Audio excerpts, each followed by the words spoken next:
Hello students, ਜਿਸ ਤਰ੍ਹਾਂ ਤੁਹਾਨੂੰ ਪਤਾ ਹੈ ਕਿ ਅਸੀਂ ਕਰ ਰਹੇ ਹਾਂ ਕਲਾਸ 10th ਚੈਪਟਰ ਸਾਡਾ 8 ਚੱਲ ਰਿਹਾ ਹੈ ਐਕਸਰਸਾਈਜ਼ 8.2। ਸੋ ਜਿਸ ਦੇ ਵਿੱਚ ਸਾਡਾ ਕੁਐਸਚਨ ਹੈ ਅੱਜ 4th। ਸੋ ਕੁਐਸਚਨ 'ਚ ਅਸੀਂ ਟਰੂ ਫਾਲਸ ਦੱਸਣਾ ਹੈ, ਟਿਕ ਕ੍ਰੋਸ ਦੱਸਣਾ ਹੈ। ਸੋ ਫਸਟ ਪਾਰਟ ਹੈ ਸਾਡੇ ਕੋਲ ਕੁਐਸਚਨ 4 ਦਾ, ਸਾਈਨ ਬ੍ਰੈਕਟ ਵਿੱਚ a+b ਹੈ, ਫਿਰ ਲਿਖਿਆ sign a plus sign b। ਸੋ ਇਸ ਕੰਡੀਸ਼ਨਸ ਨੂੰ ਦੱਸਣ ਦੇ ਲਈ ਕਿ ਸਹੀ ਹੈ ਜਾਂ ਗਲਤ ਹੈ, ਅਸੀਂ a ਅਤੇ b ਦੋ ਐਂਗਲ ਲਵਾਂਗੇ।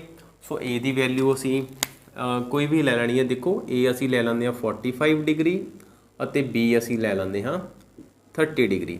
ਸੋ ਸਾਡੇ ਕੋਲ ਆ ਗਿਆ ਸਾਈਨ, ਫਿਰ ਆਉਂਦਾ ਸਾਡੇ ਕੋਲ a ਦੀ ਵੈਲਿਊ 45 ਪੁੱਟ ਕਰਨੀ ਹੈ, ਇਹ ਅਸੀਂ ਕਰਤੀ ਹੈ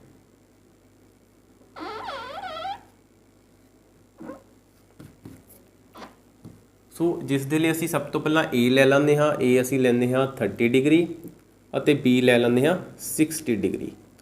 ਸੋ ਲੈਣੇ ਕਿਸ ਤਰ੍ਹਾਂ ਹਨ ਐਂਗਲ, ਇਹ ਵੀ ਤੁਹਾਨੂੰ ਦੱਸ ਦਿੱਤਾ ਜਾਵੇਗਾ। ਸੋ ਅਸੀਂ ਪੁੱਟ ਕਰਦੇ ਹਾਂ ਵੈਲਿਊ ਸਾਈਨ a ਕਿੰਨਾ ਹੈ 30 ਡਿਗਰੀ, b ਕਿੰਨਾ ਹੈ 60 degree is equal to sine 30 degree plus sine 60 degree. So ਦੇਖੋ ਤੁਹਾਡੇ ਕੋਲ ਜਿਹੜੇ ਆਪਾਂ ਐਂਗਲ ਪੜ੍ਹੇ ਹਨ ਟੇਬਲ ਦੇ 0, 30, 45, 60 ਅਤੇ 90। ਸੋ ਐਂਗਲਸ ਦੀਆਂ ਜੋ ਵੈਲਿਊਜ਼ ਉਸ ਤਰ੍ਹਾਂ ਲੈਣੀਆਂ ਹਨ ਕਿ ਤੁਹਾਡੇ ਕੋਲ ਦੋ ਐਂਗਲਸ ਨੂੰ ਜੋੜ ਕੇ ਤਾਂ a ਅਤੇ b ਨੂੰ ਜੋੜ ਕੇ ਕੋਈ ਨਾ ਕੋਈ ਨੈਕਸਟ ਵਾਲੀ ਜਿਹੜੀ ਐਂਗਲ ਦੀ ਵੈਲਿਊ ਜੋ ਬਣਦੀ ਹੋਵੇ। ਜਿਸ ਤਰ੍ਹਾਂ 30 ਅਤੇ 60 ਲਿਆ, ਇੱਕ 30 ਲਿਆ ਇੱਕ 60। ਸੋ ਦੋਵਾਂ ਨੂੰ ਅਸੀਂ ਜਦੋਂ ਐਡ ਕਰਦੇ ਹਾਂ ਤਾਂ ਸਾਡੇ ਕੋਲ ਬਣਦਾ ਹੈ 90। ਠੀਕ ਹੈ ਨਾ। ਜੇਕਰ ਅਸੀਂ ਇਹਨਾਂ ਨੂੰ ਜੋੜ ਲੈਂਦੇ ਤਾਂ ਸਾਡੇ ਕੋਲ ਕੀ ਆ ਜਾਣਾ ਸੀਗਾ 105 ਆਉਣਾ ਸੀ। ਸੋ 105 ਦੀ ਸਾਡੇ ਕੋਲ ਵੈਲਿਊ ਨਹੀਂ ਸੀ ਪਤਾ ਲੱਗਣੀ ਕੀ ਹੈ। ਸੋ ਇਸ ਲਈ ਇਸ ਗੱਲ ਦਾ ਧਿਆਨ ਰੱਖਣਾ ਹੈ ਇਸ ਤਰ੍ਹਾਂ ਦਾ ਕੁਐਸਚਨ ਕਰਨ ਲੱਗੇ। ਸੋ ਵੈਲਿਊਜ਼ ਅਸੀਂ ਲਿਖਦੇ ਹਾਂ। ਸਾਡੇ ਕੋਲ ਇੱਕ ਬਣ ਗਿਆ sine 90 degree is equal to sine 30 ਕਿੰਨਾ ਹੁੰਦਾ ਸਾਡੇ ਕੋਲ 1/2, 60 ਕਿੰਨਾ ਹੁੰਦਾ ਹੈ √3/2। ਸੋ 90 ਕਿੰਨਾ ਹੁੰਦਾ ਹੈ 1 ਇਜ਼ ਇਕੁਅਲ ਟੂ ਹੈਗਾ 2 LCM ਆ ਗਿਆ 1 + √3। ਹੁਣ ਦੇਖੋ ਇਹ ਦੋਵੇਂ ਆਂਸਰ ਸਾਡੇ ਕੋਲ ਇਜ਼ ਇਕੁਅਲ ਟੂ ਨਹੀਂ ਆਏ। ਸੋ ਨੋਟ ਇਕੁਅਲ ਟੂ ਆ ਗਏ।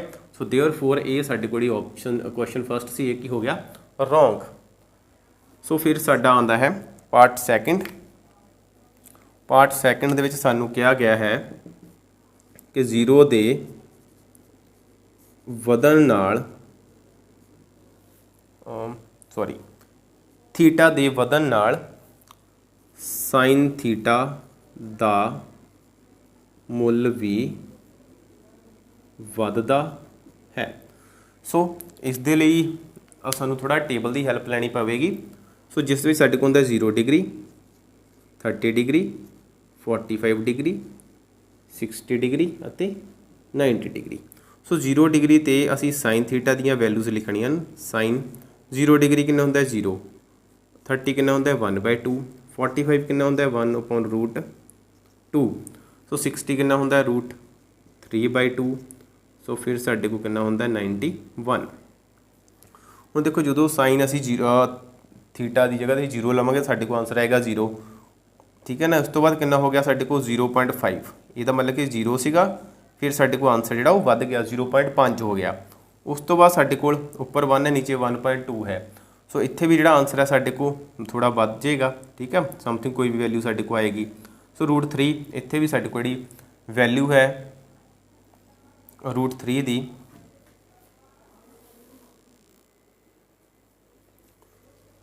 ਸੋ ਇਸ ਤੋਂ ਬਾਅਦ ਸਾਡੇ ਕੋਲ ਆਉਂਦਾ ਹੈ ਸਾਈਨ 45 ਡਿਗਰੀ। ਸੋ ਜਿਸ ਦੇ ਵਿੱਚ ਸਾਡੇ ਕੋਲ ਦੇਖੋ ਉੱਪਰ ਹੈ 1 ਨੀਚੇ ਹੈ √2। ਸੋ ਇਹ ਸਾਡੇ ਕੋਲ ਹੈਗਾ 1/√2 ਦੀ ਵੈਲਿਊ ਕਿੰਨੀ ਹੁੰਦੀ ਹੈ 1.414। ਸੋ ਸੋਨ ਇਸ ਤਰ੍ਹਾਂ ਵੈਲਿਊ ਸਾਡੇ ਕੋਲ ਹੁੰਦੀ ਹੈ। ਸੋ ਜੇਕਰ ਇਸ ਨੂੰ ਅਸੀਂ ਡਿਵਾਈਡ ਕਰਨਾ ਹੈ, ਸੋ ਡਿਵਾਈਡ ਤੁਸੀਂ ਕਰਕੇ ਦੇਖ ਲੈਣਾ ਤਾਂ ਡਿਵਾਈਡ ਕਰਕੇ ਸਾਡੇ ਕੋਲ ਜਿਹੜਾ ਆਂਸਰ ਹੈ ਉਹ ਕੀ ਬਣ ਜਾਂਦਾ ਹੈ 0.707। ਇਸ ਤੋਂ ਬਾਅਦ ਆ ਗਿਆ ਸਾਡੇ ਕੋਲ √3/2। ਸੋ √3 ਦੀ value 1.732। So divide by 2। So something ਅੱਗੇ ਵੀ ਸਾਡੇ ਕੋਲ ਵੈਲਿਊਜ਼ ਜਿਹੜੀਆਂ ਆਉਂਦੀਆਂ ਹਨ ਕਿਉਂਕਿ ਸਾਡੇ ਕੋਲ ਇੱਕ ਅਪਰਮੇਯ ਸੰਖਿਆ ਹੈ ਤਾਂ ਜਿਸ ਦਾ ਆਂਸਰ ਜਿਹੜਾ ਸਾਡੇ ਕੋਲ ਕੰਟੀਨਿਊ ਰਹਿੰਦਾ ਹੈ। ਸੋ ਜਦੋਂ ਇਸ ਨੂੰ ਅਸੀਂ 2 ਨਾਲ ਡਿਵਾਈਡ ਕਰਾਂਗੇ ਤਾਂ ਸਾਡੇ ਕੋਲ ਜਿਹੜਾ ਆਂਸਰ ਹੈ ਕੀ ਆ ਜਾਂਦਾ ਹੈ 0.866 ਆ ਜਾਂਦਾ ਹੈ।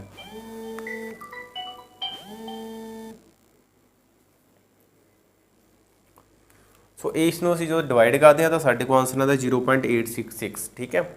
ਸੋ ਉਸ ਤੋਂ ਬਾਅਦ 90 ਡਿਗਰੀ ਦੀ ਗੱਲ ਕਰੀਏ ਤਾਂ ਸਾਡੇ ਕੋਲ ਆ ਗਿਆ ਆਂਸਰ 1। ਹੁਣ ਧਿਆਨ ਦਿਓ ਕੁਐਸਚਨ 'ਤੇ। ਸੋ ਪਹਿਲਾਂ 0 ਸੀ, ਫਿਰ ਸਾਡੇ ਕੋਲ ਹਾਫ ਵਧਿਆ 0.5 ਆਇਆ। ਠੀਕ ਹੈ, 0.5 ਆਇਆ 0.7 मतलब कि वैल्यू वध रही है 0.8 सो 0.8 तो बाद साडे को आंसर आ गया 1 मतलब कि आंसर वध रहा है। सो इट मीनस कि थीटा दे वधन दे नाल मतलब कि डिग्री दे वधन दे नाल जिहड़ी साइन थीटा दी वैल्यू की हो रही है वध रही है। सो ये साडे को की ऑप्शन हो गई ट्रू ऑप्शन हो गई, इसलिए असीं लगाने हैं टिक। सो इस तो बाद साडा आंदा है part third. So part third की है साडे कोल थीटा दे वधन नाल थीटा दे वधन नाल कॉस थीटा दा मुल वधदा है। सो इस तरह असीं कॉस थीटा का दसना है कि कॉस थीटा की जिहड़ी वैल्यू है वह भी साडे कोल इनक्रीज जिहड़ी वो करदी है। तो सेम असीं करते हैं 0 degree 30 degree 45 degree 60 degree and 90 degree. So सब इत्थे असीं कॉस थीटा लिखते हैं। कॉस 0 कितना हुंदा है 1 हुंदा है। कॉस 30 कितना हुंदा है √3/2। सो 45 1/√2 सो 60 1/2 90 0। सो सिंपल ध्यान दो फस्ट वैल्यू ते ते लास्ट वैल्यू ते। सो जो असी देखो एंगल वधदे जा रहे हैं ना इधर नूं तो आंसर की हो गया लास्ट में जाके घट गया 0 रह गया, पहला 1 सी फिर कितना रह गया 0। सो इनमें थीटा का मुल वधदा नहीं है, थीटा कॉस थीटा का मुल वधदा नहीं है, कॉस थीटा का मुल घटदा है। सो ये साडे को हो गया क्रॉस। सो सिंपल इस साइड फिर आ जाओ वापस आ जाओ थोड़ा जिहा। सो 0 ते देखो वैल्यू 0 है, लास्ट में देखो वैल्यू 1 है। ठीक है, इन्होंने दोवां का भी जेकर तुहानूं पता है तो तुसीं आंसर जिहड़ा वो सही लगा सकते हो कि पहला वैल्यू 0 है, जिद्दां एंगल वधिया तो साडे को वैल्यू बाद विच वध गई है। ठीक है, सो ये टिक हो गया तो ये साडा हो गया क्रॉस। सो इस तो बाद साडा आंदा है पार्ट 4। सो जिस च है थीटा दे सारे मुल्लां लई साइन थीटा बराबर कॉस थीटा हुंदा है, मतलब कि ये दोवें बराबर होंदे हैं। सो ध्यान दिओ साडे कोल हुण साइन थीटा ही पिया है कॉस थीटा ही पिया है। सो दोवां दी वैल्यू जेकर असीं देखीए तो 45 ते वैल्यू दोवां दी सेम आ रही है। सो बाकी तो किते सेम नहीं आ रही, वैल्यू साडे कोल अलग अलग है। सो थीटा के सारे मुल्लां लई sine theta is equal to cos theta नहीं हुंदा, सो इसलिए ये साडा की हो गया क्रॉस। फिर आंदा साडा part 5 A is equal to 0 degree ते कॉट ए परिभाषित नहीं है। हुण देखो ए की वैल्यू कितनी है 0 डिग्री दी गई है, असी इत्थे लिखिया कॉट ए। सो कॉट असी लिखते हैं 0 डिग्री। सो कॉट 0 डिग्री कितना होंदा साडे को इनफिनिटी या फिर परिभाषित नहीं हुंदा है, मतलब कि जिसका आंसर जिहड़ा सानूं अजे तक नहीं पता है, जिसके आंसर जिहड़े वो अजे तक पता लगने बाकी हैं। सो इनफिनिटी का मतलब होंदा आंसर जिहड़ा कंटीन्यूअसली चल रहा है। सो ये नहीं पता कित्थों तक आंसर चल रहा है, कोई फिक्सड वैल्यू नहीं है, कोई साडे को इसका आंसर जिहड़ा स्टेबल नहीं है। सो इसी साडा question number 4।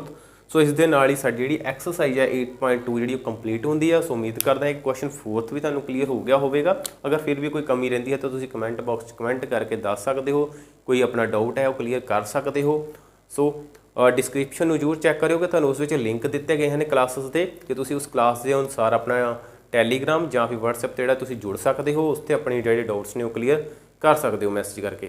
So thank you, मिलते हैं नैक्सट क्लास दे विच नैक्सट एक्सरसाइज दे नाल। उस तो पहला चैनल को सबसक्राइब करना ना भुलना और वीडियोज़ को लाइक करना ना भुलना, तो दूसरे बच्चों तक शेयर जरूर करना है। So thank you.